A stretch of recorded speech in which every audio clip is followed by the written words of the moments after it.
कुठं जाणं येणं बंद झालं. त्याला पर्याय काय करायचा या शोधातच होते. चढणं उतरणं जर बंदच केलं तर कारण तिसऱ्या मजल्यावर धाप लागायची, दम लागायचा आणि चिडचिड वाढली की आपण आता परावलंबी झालो.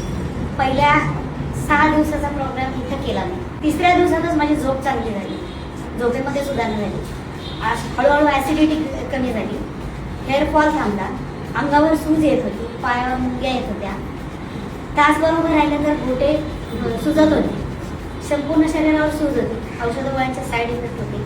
हळूहळू ते सगळे जायला लागले, स्किन चांगली झाली. मुख्य म्हणजे आत्मविश्वास आला की मी आता काहीतरी करू शकते, माझं स्वतःचं मी स्वतः करायला तरी सुरुवात झाली.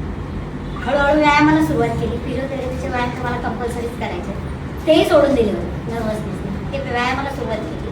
मी तिसऱ्या मजल्यावरून एक एक एक एक फेरी करत आता मी जवळजवळ 18 ते 20 फेऱ्या मारते.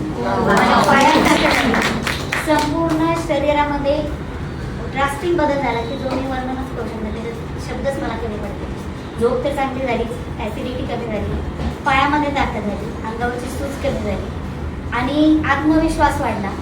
वजन माझं 18 किलो कमी झालं आणि मी एकदम खुश आहे.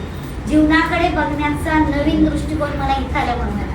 Thanks to community, thanks to sir.